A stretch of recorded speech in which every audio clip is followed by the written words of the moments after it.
weather forecast today? Today's forecast, a lot of sunshine, blue skies, marine clouds. Just a perfect day to go outside and relax. That's your forecast. We'll be right back. Yeah, sunny days, sunny days, sunny days. No clouds in the sky, but again, away feels like it's been a freaking... Hi, everyone. Welcome back to another episode of Contracts and Cocktails. I'm Carolyn Smith. And I'm Kelly Bowling, and we are with the Coastal Estate team. We are. Today, we're going to talk about seller questions. Yes, we are. Questions that sellers have, prior to selling or during the process. Yes. So the zestimate. Let's talk about the Zillow zestimate. The zestimate. Zillow. The zestimate says that my house is worth $500,000. Yes. So can I list it for that price?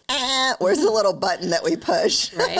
So Yeah. Definitely no. I think that we have to determine what is the actual market value of your home. So we're going to come in and do a CMA, and we're going to see what else has closed that's similar to your home. Add in any improvements that you've made and adjust for things like that. So it's not a true appraisal, but it's a market analysis of your home. And a lot of times Zillow is wrong. Most of the time, I would say. Zillow's wrong a lot. They use an algorithm. First of all, like I've had situations where they have taken riverfront or oceanfront because it's nearby, and they've included, because you can see which homes they include. They've included those homes in the value, so then you're way high. Yeah. Or they've included homes from a neighboring community that maybe the prices aren't as high, and that brings your value way low. This is true. And they don't know the improvements you've made. They don't get to go inside your house and see any of the things that you've done. They don't see the condition of your home. Yeah. You're just a data point in a spreadsheet that is getting thrown into a calculation, essentially. Right. And they are wrong. I mean, they tell you if you go in, there's a way to get in the back end and see how often they're wrong and by how much, but they're wrong by a large percentage of the time. I mean, trust me, our jobs would be so easy if we could just look at that number and be like, that's how much your house is going to sell for. It'd be so great, right? Yeah. Wouldn't that be amazing? That would be. My gosh, we whole step would never have to taken do math or analysis ever again. Yeah, wouldn't that be great? So the next question is, shouldn't I price my home higher than your recommendation so I have room to negotiate? Well, first of all, we are going to determine through our market analysis what the actual market value of your home is. And that's the value that market determines. It's also the value it's likely to appraise at. That's the number we're going to give you. And we're then going to maybe add in a little cushion for some negotiation room.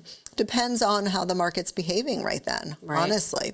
And sometimes there are, schools of thought to price your home low and bring in multiple offers, and actually that drives the price higher. Right. So we're going to discuss all those options with you, but you don't want to just pick a high number. Studies have shown time and time again that there's an inverse relationship. When you price your home too high, your house sits on the market longer. It's true. Yes. And when your house sits on the market longer, you actually will end up selling for less than you would have if you had priced it correctly to begin with. A key indicator is lack of showings. If you are overpriced, people are not coming to see your house. That is the market is speaking to you, and you need to listen. Yeah. And that is a first sign, is that, if you're going 10 days, 2 weeks, and you have no showings or 1 or 2 showings, and, then something's wrong. That's the time that your property should be getting the most action, is in that first week of showings. Yes. Yeah, so when you don't, there's a reason. Here's the next question. How long will it take for my home to sell? Well, so it depends on a lot of things. It depends on how are you priced. It depends. So if you have like a multi-million-dollar property, your pool of buyers is a lot smaller than if you have like a $350,000 property. Right. So you have to keep that in mind. So that does play into it. Now, can you sell a multi-million-dollar property in a day? Absolutely. It can happen. If that particular buyer just happens to be looking for your particular house at that time, it can absolutely sell fast. The other thing that can come into play is your neighborhood. If you live in a neighborhood, how many other homes that are just like yours are also for sale? Where are they priced at? So there's so many factors. What's the condition of your home? Does it need to have improvements done to it? So there's a lot of factors there. And it's not just into Brevard County as a whole that we would be getting our data from. It's like down to that mini micro market of where is your house located, or what are the comps for your property if you're not in a neighborhood. Yeah. What is your comp? How many homes similar to yours are on the market right then? How's the overall market doing? Right. If the market is not doing well, in terms of sales right then, it's going to take longer. Yeah. So, economics, very basic. Definitely. Yeah. So we can't tell you that. We can't give you a number. Our crystal ball broke, Yeah. and we The can't answer tell is you. there is no answer. Yeah, we can have an idea, and usually I think we give an idea. Yeah. And also, if you price your home too high, it's going to take a lot longer. It definitely Yeah. will. So don't do that. And I think you touched on an important point, which I'm looking to see, do we have that? And we don't. But condition, I think, is so important. People think, oh, I don't need to clean the carpets or I'm touch just up selling the it paint. as is. Right. Do a little landscaping, curb appeal, those types of things. It's critical. I think we've seen, when somebody walks in and they're like, wow, and it's fresh and clean and it smells good. Yes. Smell is huge. You can only see so much in the photos, but let me tell you, there's nothing like walking into a home and you're like, oh, that was offensive. I must leave right now. I literally, years ago when the market was in its big downturn and there was like a lot of foreclosures and short sales, there were a couple times I would go to a home with someone and I literally couldn't walk in the house. Yeah. The smell was so bad from the trash and the stuff left in the house. Yeah. I couldn't walk in. Sometimes the buyer would walk in without me. I'm like, I'll just stand right here at the door and watch you. And I couldn't walk in. So, make sure you Not take for the care of faint of any heart odors. sometimes. Yeah, odors are a big deal killer. Yeah. So is staging important? So that's an interesting question. In a very hot market where everything's flying off the shelf, staging is not as important. But I feel like staging is always important. Even in a furnished home, we want to declutter. Yes. We want to move things around. Traffic patterns are so important when you're walking through a home. We don't want someone to have to play dodgeball around your furniture, around your belongings. Yeah. The favorite statue that you picked up somewhere at some thrift sale that's sitting in the middle of the room. Right. We need to move things out of the way. And it's a visual thing, how they see the space and also how they walk through the space. And also, if there are a lot of homes for sale or properties for sale that are similar to yours, you can really stand out by staging your home. And Definitely. I think we've both really seen that. Yes. Yeah. A staged home will always sell faster. I feel like, especially if it's a vacant house, it's really hard for people when they're walking through to be like, well, what does this room do? Yes. If they're like, is this the dining room? Is it the living room? You need to be able to give them a story of how their stuff is going to look in the home. Like, oh, I could put my table here and I can have my sofa there and I can put my TV over there. And also to help them like in the bedrooms, like, will this hold a king size bed? Right. So they can see, oh yeah, this totally will work. Because sometimes I feel like an empty room can feel smaller. It does feel smaller. A furnished room feels larger and it feels warmer. It feels like, it feels like home. Yeah. There's a reason that builders stage their models. Absolutely. There's a reason that models are not vacant because you're wowed. And then if you go in the exact same floor plan, the exact same by the same builder, and it's vacant, you're like, is this the same house? It happens all the time. Think about on your walkthrough day. Yeah. How many people will go in when they looked at the home that was furnished, whether Yes. it was staged or like just the seller's actual Yes. furnishings. Yes. And they're like, wow, Yeah. it looks different, and not in a good way. Right. You know what I mean? They're like, this is the same house. Yes. And it hides flaws. Like when I'm busy looking at the pretty furniture, I'm maybe not looking at the fact that the baseboards need to be painted or the countertops are Formica, not granite or Right. something like that. I mean, as a seller, it's not a bad idea to stage your home. We have a few really good stagers that we love.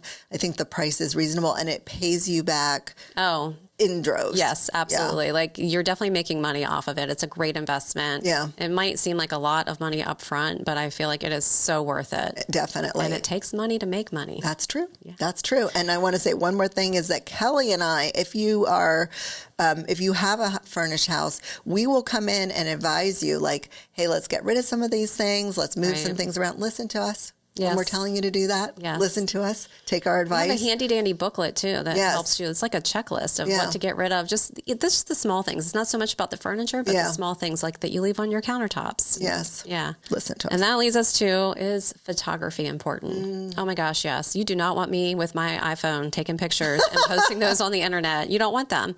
And there's some other things too. Like I saw another realtor posting about this recently where, you have a photographer come in, always a professional, who's really good at their job. And then no matter the house, I feel Yeah. like that's what we're doing. It doesn't matter the price point or whatever. But she was talking about how there are some things that don't need to be posted on the internet.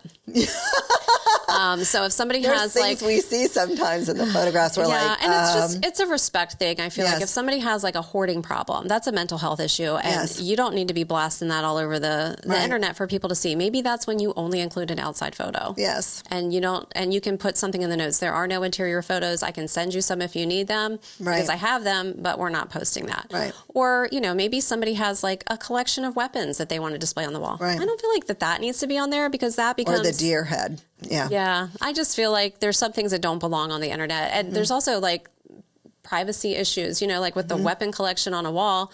Do you want the whole world to know that that's how you store your weapons Right. so that anybody can just bust on in, which Right. I would not be busting on anybody's house that has a collection of weapons on the wall because, I don't want to die. We've seen the weapons on the wall if you're wondering where we came up with this. This has happened, yes, and not just once. Mm-hmm. So I feel like, yes, photography is important, but you also have to look at those photos as the agent before you load them into your MLS listing and ensure that you're showcasing the home in its best light. Do you need to include a picture of the faucet with the water coming out of it? Probably not. We don't think so. No. Some people may think so. You're showing that the water works, so there's that. And we think, I feel like a good photographer knows how to stand, where to stand, to capture the light properly, to capture the room size properly, better than we're ever going to be able to do it. Absolutely. That's not our thing. No, I'm not good at that. No. Where we stand. We're good. We've gotten really good at doing like quickie videos to shoot off to our clients who are out of town buyers, but regular videos, photography, and we can give a shameless plug to Coastal Luxury Image, who is doing our podcast and who takes all our pictures. Photography, yeah. So use a professional photographer, and it's worth it. Absolutely. So if I get a lowball offer, what should I do? And I just recently had this happen, and I feel super strongly about this. It's very emotional for a seller to get a lowball offer. Very emotional. They feel get offended. Very offended. Like, what is, how rude. No, I'm not going to respond to that. Or, yeah, I'll counter back 1 cent under the list price or at the list price. Yeah. And I always advise my sellers, and I know Kelly does too, that you have to sort of take a step back, take a deep breath, take a minute to, digest. Sometimes buyers are looking to see what will they do with a low offer. Yeah, maybe they'll take it. Yeah, maybe they'll take it. Maybe they won't. Maybe they'll come way down, Maybe they read Real Estate for Dummies and that's what it told them to do. I don't know if it tells you to do that, but, counter every offer. Counter the offer as you would a normal offer. So if the offer had come in at a normal price, what you consider a normal price, what would you have countered at? Not your bottom line, but what would you have countered at? And I just had this happen and we were able to come to agreement because then the buyer was like, okay, after they gave that low offer, they came up to a very good price and we were able to negotiate the deal. That's a big jump that they actually made, I feel like. So. And it happens a lot. It does. happens a lot. So don't get offended or get offended for a second. Go hit your punching bag, whatever. Take a deep breath. Don't Don't respond until you've done all of those things. Yes. So, we definitely feel that. So the next question is, do I have to make any repairs to my house before I list it? Or what about if there's an inspection and I'm selling my house as is? So do I have to make repairs if they ask for them? It really depends. So I think during the contract, the biggest issue that I've seen is sellers that don't want to make repairs that are going to be required for the buyer in order for them to obtain insurance. Huge. If it's a negative item on their 4-point inspection, guess what? They can't close because they need insurance. And also for a cash buyer now, do they have to have insurance? No. But what person do you know is going to spend hundreds of thousands of dollars and not insure their purchase? Yes. Would you ever do that? No. So don't expect the cash buyer to do that. No. So there are some things that you may have to correct. And these are things that involve the roof. If the roof has a problem, that's a no-go. Yes. Electrical. Yes. If there's any issues with the electrical, that's a no-go. Plumbing. If you have a leaky sink somewhere. These are like minor things. So don't get caught up. Well, it's such a petty little thing to ask for. Well, yeah, but it could literally affect their ability to close on your home. You could lose your whole sale contract because of these things. And if it's such a minor repair, it's worth, a few $100s to get through it and just be done with it. And then before you list, if you know you have issues, if you know that your roof is 19 years old, get the new roof. Yes. We have roofers that will work with you, that will take payment at closing. Yes. We also have the concierge program through Compass where you can get all of these improvements done before you even hit the market. This is why you want to be with Compass. Yeah, absolutely. Concierge program. Yeah, for sure. It's a huge benefit. So the answer is it depends. Right. And what do you know about your home?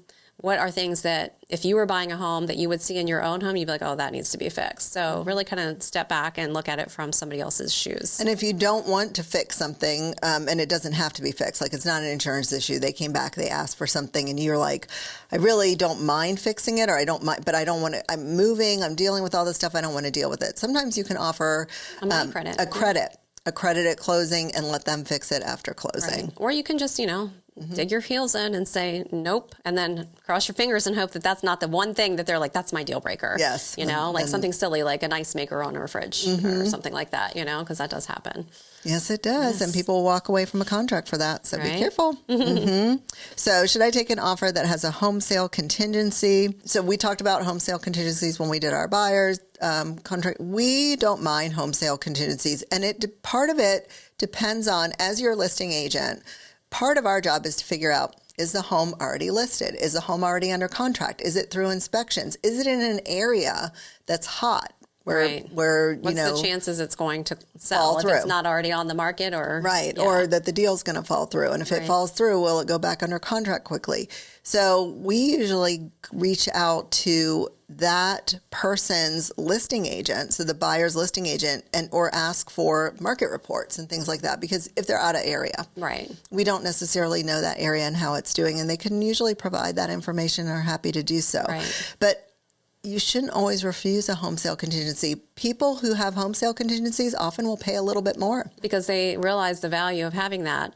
And, on their side, they want to buy a house. They're trying to secure something because they already know that they are trying to sell their home, whether it's on the market yet or it's under contract or whatever. So they know that they're going to need a place to go. And so that gives them reassurance. Yes. And they'll often then price their home lower or make more concessions on repairs or whatever they have to do to ensure that their home's sold because they've fallen in love with yours. Right. And you have to realize anyone can cancel a contract. It's not, there's other contingencies that could be in a contract that someone cancels for. Yes. So not taking a home due to a home sale contingency, or not taking a contract due to a home sale contingency, is not, we don't agree with that. We think there's ways to protect yourself and your seller. You can introduce the kickout clause. Yes. So that gives that buyer, you can still actively market the property in our area. And then you just have a little note in there that you have a 72-hour kickout clause or whatever. So that means that any buyers can see your home on the internet, see that it's still available. The realtor can bring them through. Another buyer can make an offer. And then at that point, the seller gets to decide, okay, do I like that offer? And if so, then I'm going to give that other buyer who's under contract, I'm going to give them 72 hours to remove their sale of home contingency. And then at the same time, you can require them to give you more money, too, to firm up the deal some more. And it becomes non-refundable. Right. So it's kind of a win for the seller in my mind, because then you have like a sure thing either way, because you could just then take the other buyer's contract and just kick them out if they don't want to remove that. Right. So there's a lot of ways to protect yourself. We are not afraid of home sale contingencies. No, not at all. Well, you do open houses to get my home sold. Kelly and I have strong feelings about that for different reasons. I mean, for a lot of different reasons. Yeah, there's many reasons.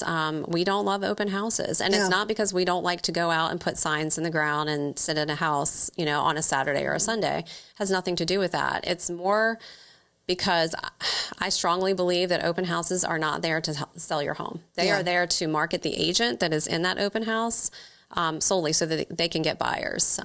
Would I love more buyers? Absolutely. Yeah. But I don't feel like I'm doing my seller any justice by sitting in their home and trying to drum up business for myself. There's risk to having an open house. So open houses, I always tell people, if someone wants to see your home, if we're marketing correctly, which we are, we've put all the great pictures out there, we've put the narrative out there. People are looking on the internet. They're seeing these things. They're going to either call us or they're going to call their agent and they're going to make an appointment and they're going to come see your home. Yes, absolutely. As a private showing. They're not going to not see your home because you didn't have an open house. Yes. Because those are not real buyers. Those are not real buyers. The only time I really saw value in an open house was during the crazy time, because you could get a lot of people in at once because there were so many people who wanted to see the home. You couldn't get everybody in. Right. So then There'd literally be a line of people waiting outside, 5 minutes before it opened. So if the market is like that and you want to have an open house to get as many people through as possible to see your home, that makes sense. But just to hold an open house to stick some signs in the yard and have people through. Right.